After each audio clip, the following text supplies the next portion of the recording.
And now it's time for a Star Trek story. It sure feels like it's been 400 years. Yes, hello, episode 4. We're happy to be here. Star Trek Stories. We are continuing our look into classic Star Trek right now. Last episode we watched The Man Trap. That was the very first episode they ever aired. And now we're kind of seeing how the show continues on in the early days once they kind of first get it going. Also with us, we have another special guest host with us. Our second guest host. Only second. That's how special you are. Yeah. Dope. Joining with us today is my lovely dear friend, Latoya Cameron. Hello, Latoya. Hello. She's my friend too. She's my friend. I'm all the friends in the world. No, I'm not. But no, I'm so happy to be here and joining you both. So thank you. Thanks for having me. Now, correct me if I'm wrong. I would categorize you, Latoya, as more of a casual fan. Yeah. Yeah. Yeah. I appreciate Star Trek. My dad is a big Star Trek fan. Yeah. And we watched it growing up, more The Next Generation mostly.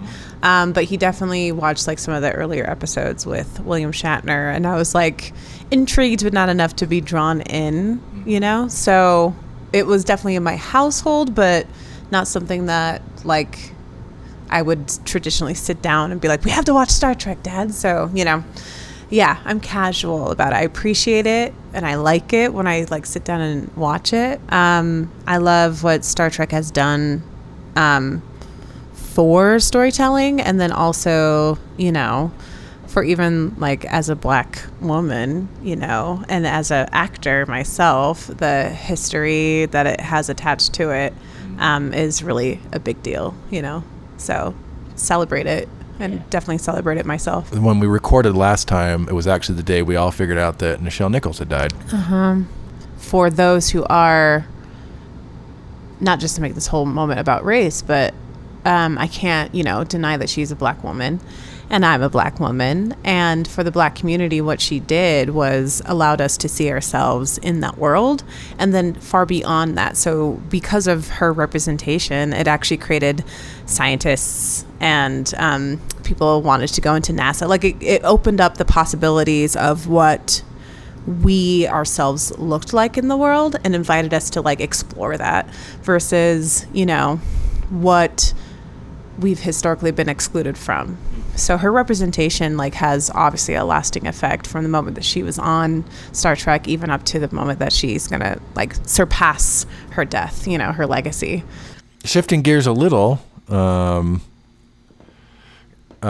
you come from a performing background. Yes. And Still killing it. Thank you. Oh yeah. Every once in a while we get out to see Latoya do her thing and kills it. I saw you acting years ago though. That's how we actually knew each other. Latoya is actually my oldest friend. Spoiler alert. We go back to like second grade. Yeah. But we really became like good friends in high school when we did theater together. Yes. Yeah. Good old advanced theater. Mm-hmm. And that was a joyous experience. Yeah. And I'm glad that we're still connected today. Right? Yeah. And this is something that you and I have talked about definitely before, how important storytelling is. Mm-hmm. You as a performer and everything, what is it about like storytelling to you that you think is, what's important about storytelling? Well, I think it's one of the truest art forms of how we unite as like a community of people, you know, stories that are told from generation to generation is important, you know, to have a fuller understanding of our human existence, our human experience and possibilities, perspectives, varying and different perspectives, and using it as a tool really to bring people together, you know, to see that we all are doing our best, that we all are trying to find some kind of solace and peace, love and connection, and happiness, amongst chaos. And I feel storytelling really establishes some groundment, some roots, and really like a sense of community. And the more that we lean into our individual stories and then also our community stories, the more enriched we are. And then the ability to pass it down from generation to generation. People talk about immortality. I think storytelling allows immortality to actually exist, So I'm super passionate about storytelling. I think it causes also a great tool for change, propelling changes and shifts to happen in our world. And I think that's super important. I just always think that the arts, as much as everyone tries to, not everyone, let me rephrase. Every single person in the world. As some folks try to diminish the importance of art and art forms, I think that they are so significant in how we can cause healing, so we can actually cause change to happen. So I just think it's just beautiful, and it's so, so important, and I'm super passionate about it. So, yeah. Do you remember way back when in high school, do you remember when I conned the entire theater class to go see the 2002 film Star Trek Nemesis? I will never forget that. I do. And we saw the midnight showing of it. Midnight. And we were so excited to go experience that movie.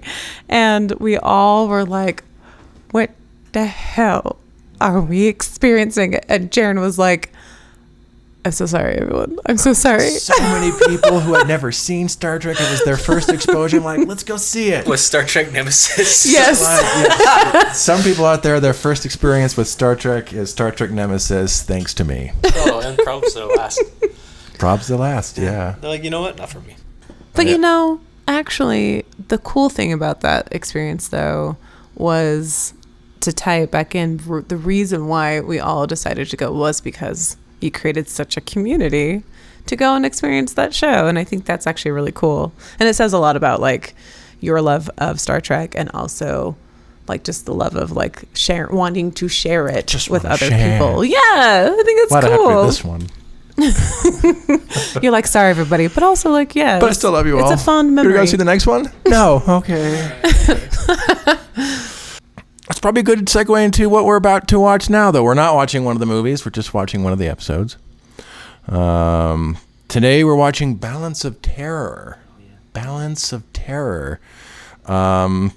This is December 15th, 1966. This is where we are. This was the 9th episode produced. So we are still in early days, but they've had a little time now to kind of work it out. This is probably the first episode released that's still considered one of the all-time greats. Very cool. So probably like the first all-timer, the earliest one. Oh, yeah. So that's definitely one of the reasons why we're watching it. We've kind of done the beginning, like a little bit of like them getting the show off the ground, and now we're jumping into like, well, here's what they were able to come up with now. One of the classics. One of the all-time classics. So I think a few things just to kind of keep in mind as we're watching this one. What about this episode makes it great? And also, since this is an all-time great, maybe we'll talk a little bit how this maybe was looked at back in 1966, but since this is like an all-time great, let's look at how does this hold up now in the modern age. Like, is this still great now? Like, is this timeless? Or is this just one of these episodes that just has like a fan reputation that's just carried on over the years? That nostalgia factor is powerful. It is powerful. And then maybe like, if we how would we tweak this if we were to do this nowadays? Or is it just great as is? Also, a little thing about this episode. This episode introduces the first major recurring adversary for the franchise. This is the introduction of the Romulans. Oh. This is their first appearance, and they will make many, many, many, many more appearances throughout the entire 60-year run of the show. Now, we are talking a little retrospectively, but it might be also fun to see like how this episode sets up. Does this do a good job of setting up the Romulans, and what makes them interesting or not interesting? For those of you at home who are going to watch with us, you can find it all on Paramount Plus. You can bring up Star Trek, the original series. You can queue up Season 1, Episode 15, Balance of Terror. I think we're going to watch this episode and have a good time. Maybe have some beers. Throw back some laughs and chuckles and feet. And we'll call you back later. Yeah. See you when I see you. Maybe never. Bye. See ya. Bye.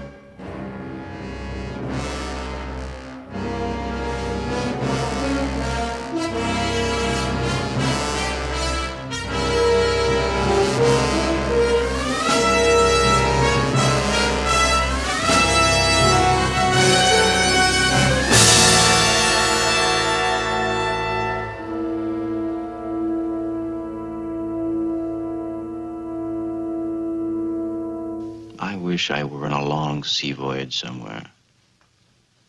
Not too much deck tennis, no frantic dancing, and no responsibility. Why me? I look around that bridge.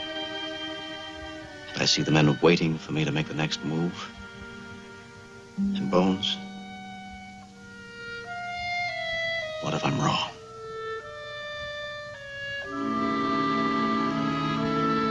Captain, I don't really expect an answer, but I've got one. Something I seldom say to a customer, Jim. In this galaxy, there's a mathematical probability of 3 million Earth-type planets. And in all of the universe, 3 million galaxies like this. And in all of that, and perhaps more, only one of each of us. Don't destroy the one named Kirk.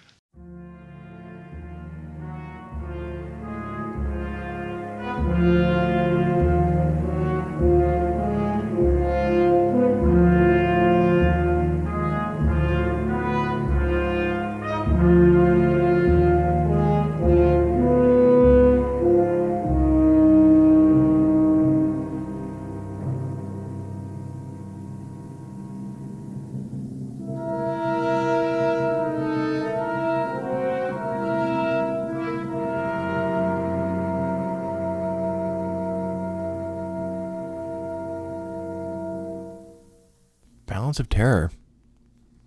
But as you said, Latoya, balance of sadness. Yeah.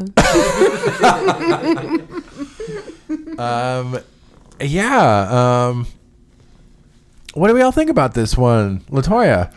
I find it very fascinating watching the show, especially with the title of Balance of Terror.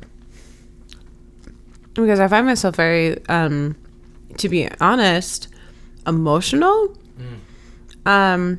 Because I love, it's interesting how it sets up this very ceremonial happiness, you know, starting out with a wedding of these two people coming together and unifying, and the movement of the starting of their life together, and is interrupted by this attack on a different ship of their people, and how they're going to navigate the survival of their ship amongst, you know, this unity that's happening, you know, that gets interrupted. And I was like, that's an interesting way to start this episode, especially the setup of this couple. And I was like, what's the significance of this couple? And what does that mean storytelling wise, you know, the structure of why we are shown this from the very beginning. And what does that have to do with the story that we're about to be shared or told, you know? And even the title, like I said, itself was very, like, I was expecting more terror to happen, based on just the title itself. And I find myself just being like the opposite of that, the terror of the inhumanity of what we project on other people that we don't understand and that we instantly place judgments on. Yeah, it definitely plays with your expectations about what this is going to be. Yeah, and the terror isn't... it sets up the Romulans are going to be the terror, but the terror is the situation that all parties find themselves in. Many layers to the terror. Yeah. There's the very obvious invisible enemy terror, and then like the terror of prejudice that both the Romulans and the humans share. Absolutely. And like the thing with the wedding is, I think it's such a good take on the nature of war and how it interrupts everything that's supposed to be normal in our lives. Like it really grounded it in a very human way. Yeah. I felt like, Well, and it also brings up the beginning of what we perceive as tradition, and the beginning of like what tradition looks like, you know, and how that is broken within the episode. I thought that was a really cool way to introduce the questioning of what that could look like, as we dove into the revealing of what this episode and this story is trying to say with that. It's a huge theme. You see it like in Kirk's speech, and as he's marrying these people, he talks about how, like, from the very early days of human exploration on the wooden vessels on the sea, captains were performing wedding ceremonies. So it's like this tradition that's been carried on in this universe for like thousands and thousands of years. It's very cool. Yeah, the tradition, there is this kind of look at tradition here, and like it's not explicit. Like it's all very much implied, but like the wedding, like them just the fact that they are getting married. Yeah, because he also has the line like, in line with our many values and our many beliefs. And then they get the shipmaster line. Even the war games haven't changed. Like the whole neutral zone situation and everything, it's all very familiar. Very familiar. And then even how they tackle, like, this is all rooted in this, not just a perception, but like an old perception. Yeah. That people have, whether good or bad. There's like the wedding and everything like this, but then it's like what really comes into focus is it's like how the Romulans and the Earth people perceive each other, but it's all based on something from the past. Like they've never actually seen each other. It's just this idea they have of each other in their heads. And that's what I think one of the most interesting things about this. It's like it's all based on something from the past. And I think that's an interesting like angle to tackle this. How like specifically like perceptions based on the past can be some of the most destructive. Absolutely. It's not forward thinking for anyone. It's all based on what has been rather than what could be. Right, which actually like lends itself to right in this moment I'm kind of having a moment with storytelling and how like storytelling, obviously I'm like all for it and I think it's very important, and also how even we can put our biases and projections on like the storytelling aspect and how it can actually cause damage because of our prejudices and biases on them, specifically with the Romulans and then the Earth people, telling their stories of like, this is how we've experienced these people and here's a story of why they might be dangerous and vice versa, and how we accept it and digest it as truth versus our own individual experience with said Romulans and Earth people, and creating our own stories based upon our experiences versus what we're told, and I think that's it's interesting to watch a story tell us a story within, you know, and how it breaks itself in this episode. Yeah, it's kind of like still like very emotional about it. There's a lot to process. It's a really good, really good episode. I understand why it's a classic.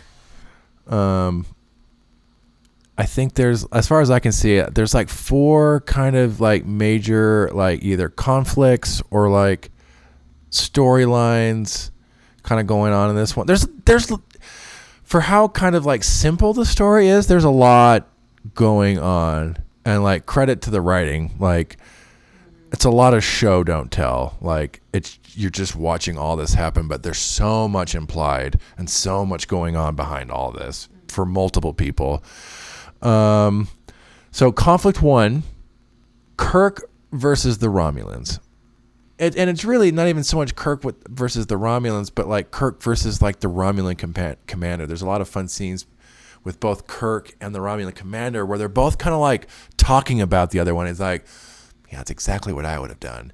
This guy. And there's a weird kind of intimacy that built, like they only have a scene at the very end, the two of them. But somehow I feel like there is this feeling of like they have been building this relationship. And a testament to both William Shatner, who I think gives a really good performance in this episode. I know he often gets written off as being like really hammy, but I think he's pretty on point in this one. And Mark Leonard, the guy who plays the Romulan commander, also I agree. But does a really good job. Also trivia note, he goes on to play Spock's dad. That's who he is. Yes. Journey to Babel. I knew I recognized that voice. Oh my gosh. Yeah. He's fantastic. Oh, he it makes sense why they bring him back. Spock. Yeah, Spock. Yeah. Well, I think they both give really good performances. I agree. But seeing the intimacy build between them, like that's so it's always one of the most interesting aspects to me. It's like they don't share any screen time. Even at the end when they have their scene, like they're apart from each other. But you get this sense that there is this kind of growth and relationship between them, and I think that's so well played. Yeah. Yeah. Well, I think also like I commend whoever the editor was and the writing team, because you're 100% right. Like that, there was something so connected the entire time between them, and their plight of how to make sure that their people were taken care of. Mm-hmm. And then also like when they came together of like understanding that they were both on like a very similar telepathic page, you know? Yeah. We are one. Yeah. Mm-hmm. It's cool. Yeah, they both do a really good job. Also with the Kirk stuff, there's a kind of thematic through line of Kirk having to make choices. And this is always good storytelling when it's about the choices. Choices is always a good choice. I think Kirk's like thematic through line for like his kind of story and conflict, you see it most clearly in there's that really good scene where when like they're playing dead for the Romulans and Kirk's just kind of like in his quarters, just kind of biding the time. Yeoman Rand comes in, just asking him if he needs anything, but then Dr. McCoy comes in. And Kirk lets it all drop in that scene. I think Kirk gets this reputation of being like this perfect Buck Rogers kind of can do no wrong. But in that scene, you see how much doubt he has about himself. Like, going back to that like Captain Pike scene from the first one, but I think this is such a... It's not just some scene at the beginning. It's like in the middle of this conflict, the main character kind of he has to be this pillar in this rock, and then it all drops. He's like, I wish I were just somewhere else doing something else with no responsibility. It's like, he's much less emotional about it than Pike was. I feel like Pike was ready to get on a shuttle and go. You know what I mean? Kirk is thinking in the abstract still, because like you can tell he's still all about his duty. Of course he's gonna get it done, but he's having these thoughts of like, why is it me? It's like, why I think he finds it strange that is like in this moment, in this time, he's like, why is it now happening to me more than anything else? It's not so much he's doubting himself. He's questioning existence entirely, right? He's like, what if I'm wrong? What happens to the crew? He's thinking about these things in a very abstract way. Very existential. Yeah. Well, it's interesting because I honestly don't think my experience of watching Kurt in this episode and not being so like watching his trajectory the whole time, I don't think that he's a perfect person at all, or trying to projecting that at all. I think that he takes a lot of I think he does step up as a leader, but I think he's very collaborative, like talks to everyone. Yeah, like when like Sulu and Styles kind of say like, hey, by the way, there could be spies, and then Kirk's like, okay. Didn't even think of that. He listens. He listens to him. It's like, let's do it. Yeah. If he was like a perfect, like, person, I think his response would be like, no, I know what I'm doing. Back down, you fool. Like he seems like as a good leader would be somebody who listens to other people's perspectives or thoughts. And he goes like, yes, and I think that was my experience of him, watching this episode. Yeah, that's kind of refreshing from a main character, because it's so easy for leads to fall into the trap of having everything power. Right. Being able to solve anything in any given situation. Right. But yeah. Yeah, he's much more vulnerable than I think pop culture gives him credit for. And I think he plays it really well. That's a good little, he plays that moment really well, I think, when he looks at Bones. And there's that pleading look in his eyes. Just, I see them all looking at me, waiting for me to make the next move. And Bones, what if I'm wrong? Right. Well, no, but he just watched the whole ship go down of his people. Like, of course he doesn't want. Yeah, like whole colonies have been destroyed. Yeah, it's a high stakes situation, and I think that he has to think. He can't just be like frivolous about his choices. That would make them all, that probably the results of this episode, they all would probably be dead, if he didn't really take a step back and observe the best options for them to survive. Totally. And Bones brings it back too, talking about, he's like 3 million mathematical possibilities for Earth, that whole speech. And he's like, no matter how many people exist, there's only one of each of those people. So don't destroy the one that's you. Like, don't choose the option that's go down with the ship. Right. Don't self-destruct yourself. Mm-hmm. Conflict 2, I would say, is Spock versus Lieutenant Styles. This kind of whole dynamic. When it's revealed that the Romulans look just like the Vulcans, and this guy who's already been very quick to be like, oh, like my ancestors fought in this war, so I'm here, I'm ready for this. And then as soon as like that happens, like for the whole rest of the episode, it's like Spock is getting all this bigotry pointed his way really from this one guy. Spock versus bigotry is really what it is. Yeah. Totally. Because it's not just from the lieutenant; it's from the looks he gets from every crew member. Yeah, there's that scene. Yeah. Like right after when like they cut back from commercial break and they've just revealed that Spock looks like everyone. The entire bridge crew is looking at him just with a little bit of a, that's unexpected. Yeah. Yeah, and suddenly finding yourself in this position of like, whoa. Hi, everyone. I loved his response of like an eyebrow raise. He was like, That's new. Yeah, I don't know. It made my heart sad.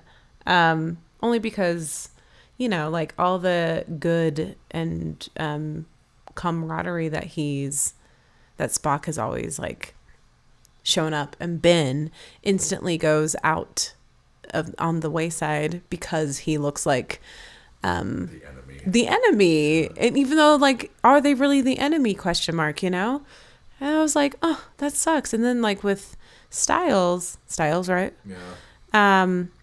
I mean, I can't help but not think of our current situation or not current, but like historical thing in America, of my ancestors had to do this. It's very Civil War, Southern American kind of stuff, of like my ancestors had to fight for this. And so therefore I'm ready to like step up to hold on to tradition, Like for him, it's so much more than even tradition, because his direct descent or his direct ancestors died fighting in that conflict 100 years ago. It's more than a story for him. Yeah. It's blood. It's in his genetic memory. Yeah, when It's he like a gave whole that level. when he gave that line reading, the first thing that came to my mind was the Confederacy. Totally. Yeah. It's like someone like my grandpappy fought for the Confederacy. Right. I mean, it's a whole different situation, of course, but like it kind of had that energy to it, It definitely You'll did. know exactly what they look like, those Union devils, like Yeah. that's kind of what it feels like. I can't help but think that was intentional. Especially 1966. 1966. Oh yeah. So, yeah, and then the reveal of what they look like, and an instant bias and an instant hatred. Yeah. Of once again, the very person you've been working with. Now you're like, oh, you are the threat, you are the bad guy, you are my enemy, and how he completely treats him like that from that moment on. I think I was like, oh. Even stops calling him by his name. Yeah, he just calls him a Vulcan. I was like, you little son of a bitch. So there's like the resolution of like Spock ends up saving his life. Of course, the one person he hated more than anything saves his life. And even when like he's in sickbay saying like Spock saved my life, he almost doesn't seem terribly grateful about it. He's like almost like he's got now I got this. It hasn't really doesn't seem like it's changed his mind. Yeah. It's no surprise Styles never shows up again.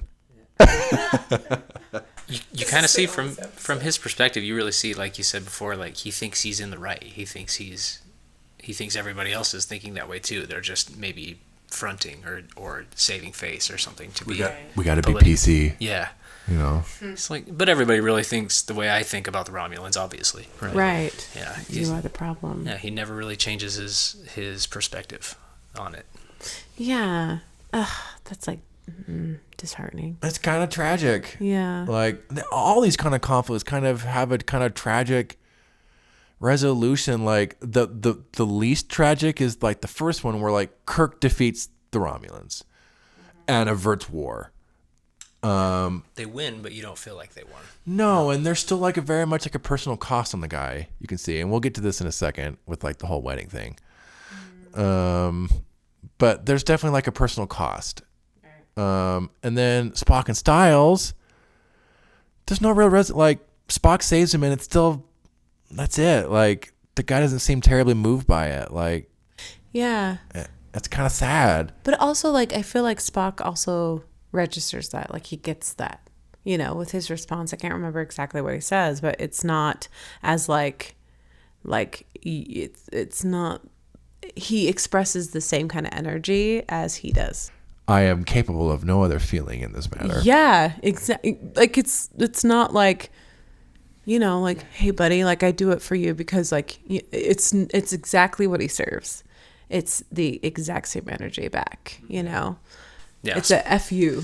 It really is. Like he Vulcans always pretend to not feel anything, but they feel so much more deeply than humans often do. You know what I mean? And you see that, and Nimoy plays that so well. It'd be so easy to fall into the trap of like playing the boring, logical Vulcan and whatever. But what he brings to that performance, like even saying like I was just saving a crewman, I would have done the same for anybody else. That's like the biggest fuck you he could have given in that. Totally. Mm-hmm. Conflict 3, the Romulan commander versus like his society. Mm-hmm. I would kind of, all these scenes on the Romulan ship, it's kind of him just kind of like right off the bat, that first scene really we get with them is like him questioning everything. Yeah. And there's like two people he's playing off of. There's like the lieutenant or whoever it is, but like Decius, I think is his name. He's like the young, greenhorned, just got out of the Romulan Star Academy, and He's the lieutenant on their side. He's the bigoted, gung ho, drinking all the Kool-Aid guy on the Romulan show, right? Mm-hmm. Just to give us a little humanization on the Romulan side. We got to do this. We got to do this.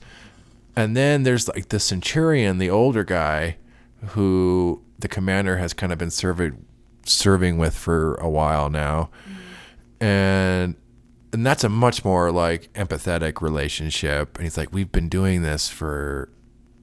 on countless campaigns together, and still I don't understand you. The commander's like, I think you do. It's like, if we succeed in this mission, we're basically looking at a war.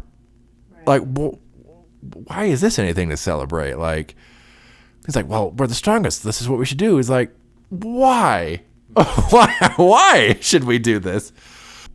And the whole reason why he's questioning anything is because he cares deeply for his people and his society, but he still has this mission he's got to complete, and he's got to get his people home. And you just like so it makes for a fun parallel with Kirk, where Kirk's wrestling with his doubts about what to do, and Romulan Commander is definitely wrestling with his doubts, but it's much more against like Kirk isn't fighting against his society, whereas the Romulan Commander is just like, I don't think we're making the right call here, but I'm in command and I can't just let my whole crew die. In many ways he's got the most heartbreaking story. I'm obsessed with the actor who played what was the captain's name on the Romulans? They don't give him a name. It's just the Romulan Commander.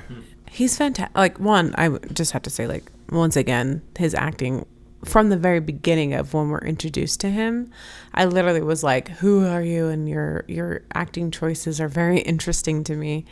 And then just the reveal of like how his ideologies are so vastly different from his culture, and his like main focus of wanting to get his people home, versus like, I know I've used this word a billion times, but it is the theme of the show, at least for myself for this episode, is traditionally, goes against his tradition of being like, no, I want to make sure that these people get home safe. And why do we have to do it?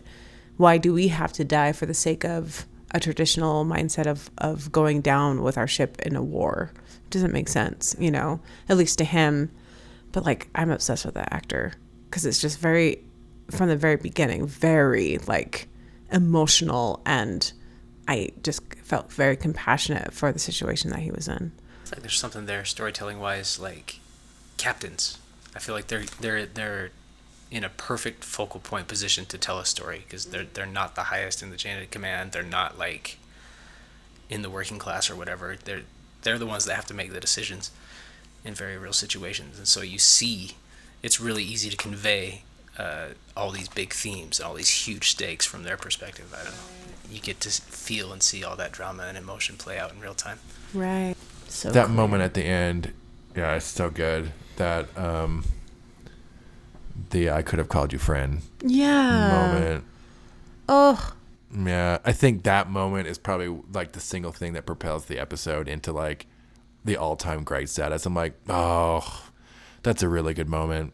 Like where it's all built to this, and it's like you can see how much there's this relationship that's suddenly been created between these two. But I still am a Romulan, and there's still one last duty I have to perform. Like, I can't, it's like, oh, but in another reality, I could have called you friend. You and I are of a kind. It's like, yeah, you get the sense that this is basically the Romulan Captain Kirk. Totally. Yeah. It's not just some average dude. Like, this is like one of the best they've got. They've sent out there to go do this. Right. Who just thinks it's a terrible idea. Right. It's so sad. And I thought it was interesting too, of like how, I mean, is it custom for when, they obviously are like, when then Captain Kirk's ship like goes and, you know, is about to like destroy the ship and is like, come on to our ship, we'll save you.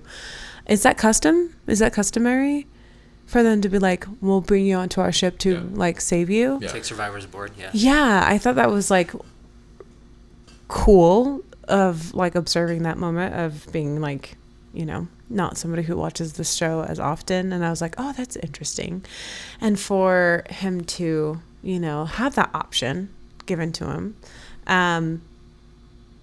but for him to say no, and how the culture aspect of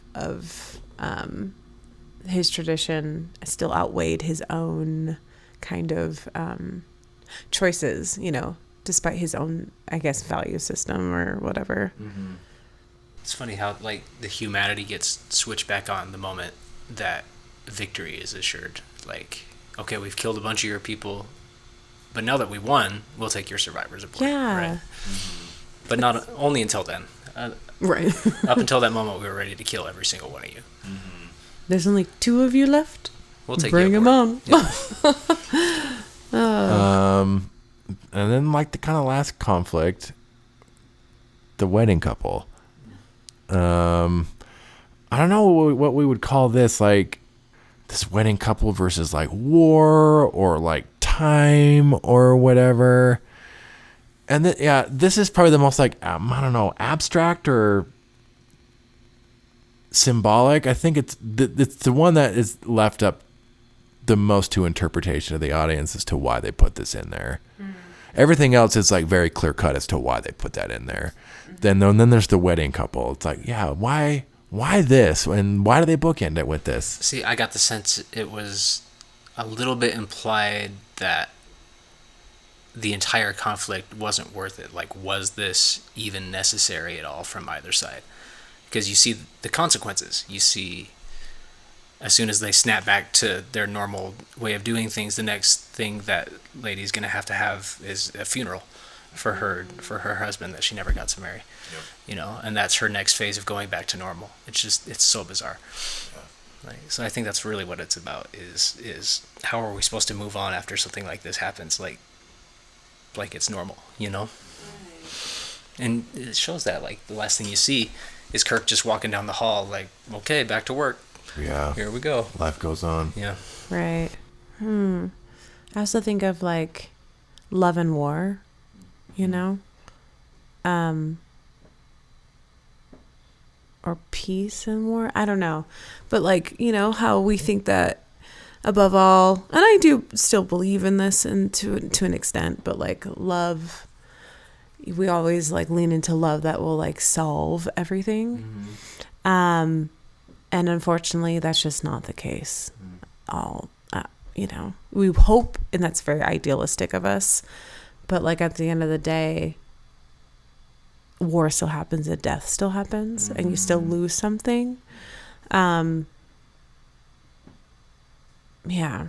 But I mean, and then if you think about it the opposite way too, of like the love of people and the love of, you know, sometimes you do have to go to war out of love to protect the people that you do love. You know, if in action, there's consequences on both sides of it. So you might as well activate, because if inaction is, I think, more of a dishonorable approach to something, you know, when you're threatened. So you have to activate. Especially if it guarantees a loss. Exactly. Like, yeah. Mm-hmm. You don't know if you're going to lose if you take action. Yep. But you absolutely know you're going to fail if you don't. Exactly. No. Mm-hmm. Mm-hmm. Mm. Yeah, very sad. Just, that definitely seems symbolic of the abject tragedy of it all. Just the uselessness of it all. Mm-hmm. You know, there's all these big things at stake, but in the end, it just comes down to just people living and dying. You know, and it's like these two people, I mean, we don't know anything about these two crew members, but it's like they never, as far as we can tell, never hurt anyone. Mm-hmm. They're, you know, I mean, they're on Starfleet, but it's like they're not caught up in intergalactic events, but here they are, and now they're gone. Yeah, I mean, I'm also like personally reflecting, like, it's interesting watching this, like, right now, just for me, just recently had a very good friend get married, you know? Mm-hmm. And then today we just had learned about a friend who lost a very close loved one, you know, and it's a little more just palpable, and how all these things are like kind of happening at the same time, you know, marriage and death. Having this in the end, just kind of like, or even maybe more than marriage, like love and death. And it's kind of interesting. That's kind of like the symbolic little like bookends to this story about like perspective and war and bigotry, and there's this whole like love and death thing playing through it. It's very interesting. Well, and I would say too, like now having like a little bit more of a perspective of the world and where they're at right now, or like what it grows into this episode, is also a loss of innocence. You know, I think that there's like a fantasy aspect of being in space and discovering all these new planets and new creatures on these planets and stuff, and then all of a sudden we come upon this moment that is a huge threat to every single person on that ship. And if the one incorrect choice that is made can take out the entirety of these people, and obviously we see that we lose some folks, and I think the fantasy aspect of like the carefree kind of, you know, putting a flag into a new destiny, a new or not destiny, but a new space, you know, now that kind of childlike wonder gets lost because of the death that has happened, and so that innocence goes with it. You know, so, and you see that with the end. I was just rewatching that moment between Captain Kirk and the woman who was about to get married, who lost her future husband, of like still having to move forward, but like even how she shows up is a completely different energy, and same as him, you know. Everybody has to feel that loss. Everyone has to now look at their discoveries and how they're experiencing their next adventure with different eyes, you know, because of this war and this loss.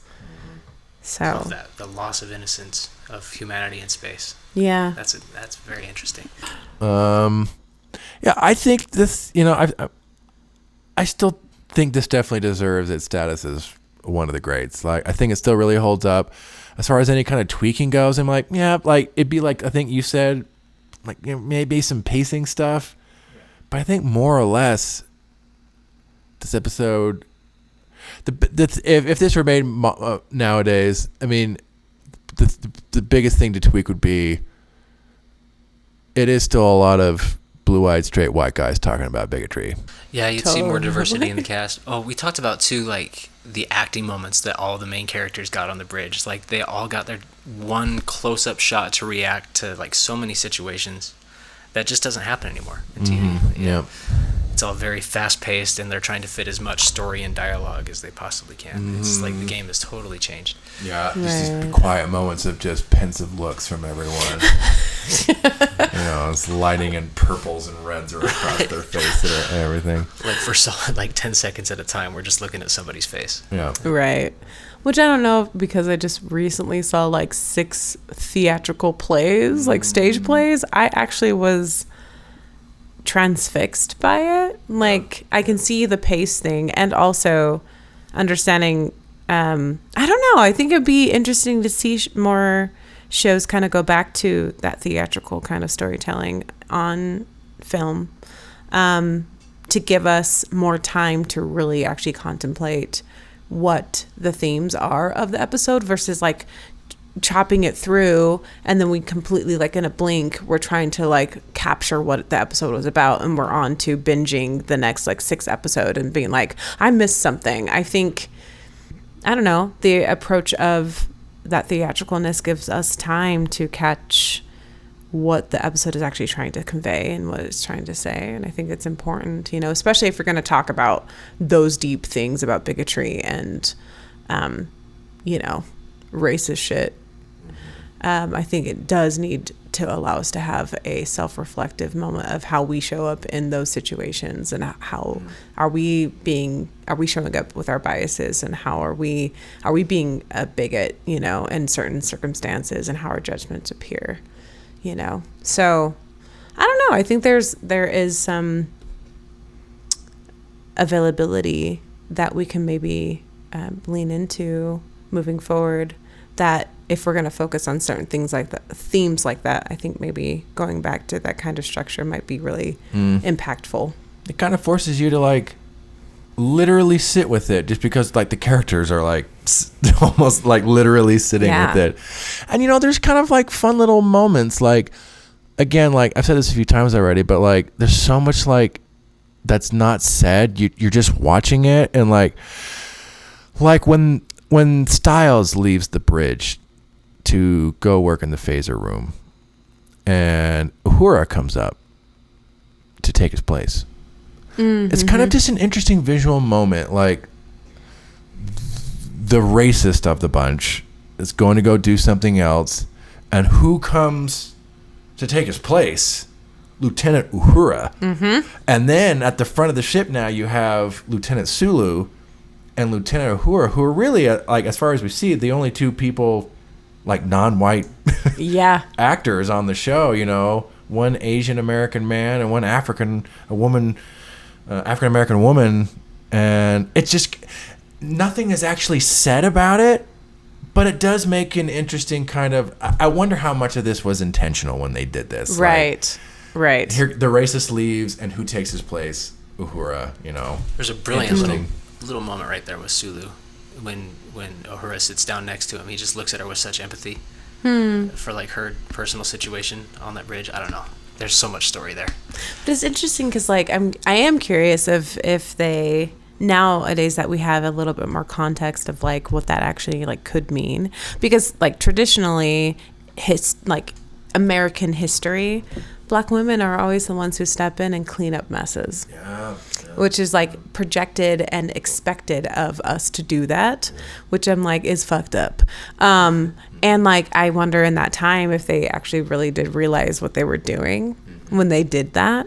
It's like it's empowering, but also makes me, as with my modern eyes, go, it's interesting that it's a Black woman coming in and having to clean up this white man's bigotry, and I'm like, that's problematic, it's powerful and problematic, but at that time I wonder what that decision actually was, Probably more problematic, I'm gonna say. Maybe more subconscious than anything, like but just because that does happen so much. Right. I mean, for 1960 TV, like, you take what you can get, right? Because most of these casts were mostly like all white people, so the fact that we have anything is like nothing short of a miracle in so many ways. It's huge, unfortunately. I mean, I have to say, like, watching still, I'm still stunned of how, like, I'm like, oh my God, like, seeing them in very powerful positions, people of color, I'm just like, it makes me like, excited and feel once again that inspiration of like I can do whatever I want in this world. It's cool. It's very, very cool. Yeah, especially in a story that is literally about like bigotry and how we perceive people. I mean, like, having Sulu and Uhura there right at the front means all the more. Right. And that's the why. Yeah. Like, so many people take offense to it, like it's some dig at their whiteness or something. It's like, no, it's just like you said, I see that and I feel like I can do anything. I feel like anything is possible. That's really all it comes down to. Yeah. Latoya. Yeah. Thanks for coming on. Oh, thank you. It's so fun to have you. It was a joy. Thank you. This can't be the only time you're on the show. I mean, I was going to say, if I'm not invited back, I will be haunting your... No, I'll be furious. We're definitely getting you back. Like, we've got to get Latoya to be one of our recurring guest hosts. She's too good. No, it's a joy. Thank you for having me. Yeah, this is really fun. Next time, we're going to be watching this is going to be our first look at the Klingons. Though I will say it's not going to be quite on the same par. We're going to be watching Friday's Child. And if Balance of Terror is one of the all-time greats, Friday's Child is a great example of a middling okay. One of the all-time... One of the all-time okay episodes. But we're not just here to watch all the super good ones. We're here to look at all the stories and see what works, what doesn't work, and what could have, whatever. So, yeah, that's what we're going to be watching next time. Klingons are probably they are the other big major recurring adversary and probably the most famous. So we'll be getting to see them next time. Woo! Thank you, Latoya, for coming. Thank you, Aaron. Thank you, Jaron. Thank you, Latoya. Live Goodbye, on Billy. and Goodbye, Bobby. Goodbye, Good night, Gracie. Good night, Betty Ann. Good. good night, world. Good night, Jim Bob.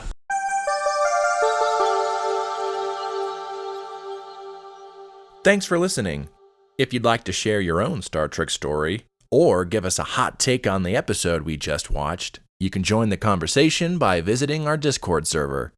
You can find us by clicking on the link in the show description.